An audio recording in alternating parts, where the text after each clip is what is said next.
મારું નામ જયેશ જયંતિભાઈ શેખ. હું સૂતો હતો અને મારા ભાઈને અહીંયા બનાવ બની ગયેલો હતો.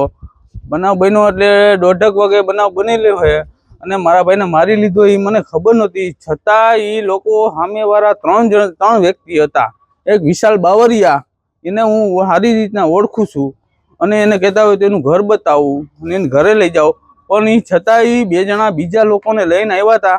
મારા ભાઈને અહીંયા અંદર 3 છરીના ઘા માર્યા છે, 4-5 ધોકા માર્યા છે અને 2-3 ઘૂસતા માર્યા છે. નાકોડીમાં લોહી નીકળી કાઢી નાખ્યા છે.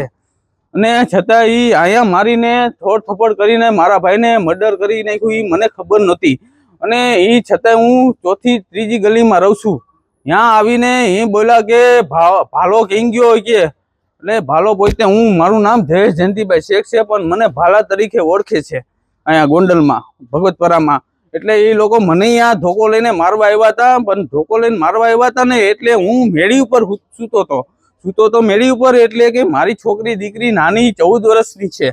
14 વર્ષની છોકરી એકલી ઘરમાં હતી, ઘરમાં છતાંય હતી. અને એ લોકો 3 જણા સખ્તો ઘરમાં ઘરી ગયા એટલે મારી છોકરીને દીધા વૈનાનો એક ધોકો માર્યો. છતાંય કઈ કર્યું હોત તો એનો જવાબદારી કોણ લેત? એટલે મારું કહેવાનું એમ થાય છે. પછી એ લોકોએ મારી છોકરી બોલી પપ્પા પપ્પા પપ્પા. એટલે હું મેળીએથી ઉતરો, પેલા માળેથી. મારે પેલો માળ જ છે, બીજો માળ નથી.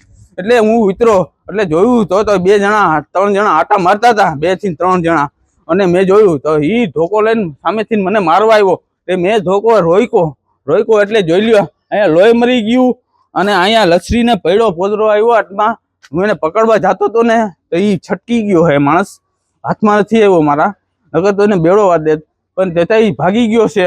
અને તોય મેં એ લોકોને ધોકો ઘા કર્યો આમ, ને અડ્યો નથી ધોકો, પણ એ ભાગી ગયો. કે તોય છતાંય સામેવાળો વ્યક્તિ એમ બોલીને ગયો તો કે હજી તું જોઈ લે કે હું પાછો આવું છું. એટલે મેં કીધું હું પાછો આવીશ તો હું અહીં બેઠો છું, પણ બેઠો નહોતો હું.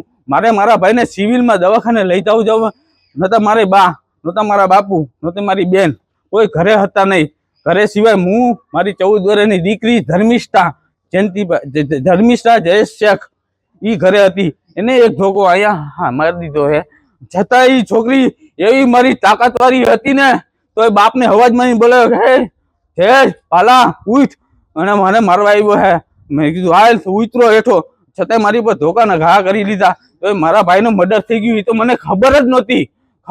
એટલે મેં એ ધોકો જે મને મારવા આવ્યા હતા ને એ ધોકો મારા હાથમાં હતો. એટલે મેં જોયું, મેં કીધું મેં સામે વાળાને નથી માર્યો, એને મને નથી માર્યો, તો આ લોહી વાળો ધોકો નીકળો ક્યાંથી?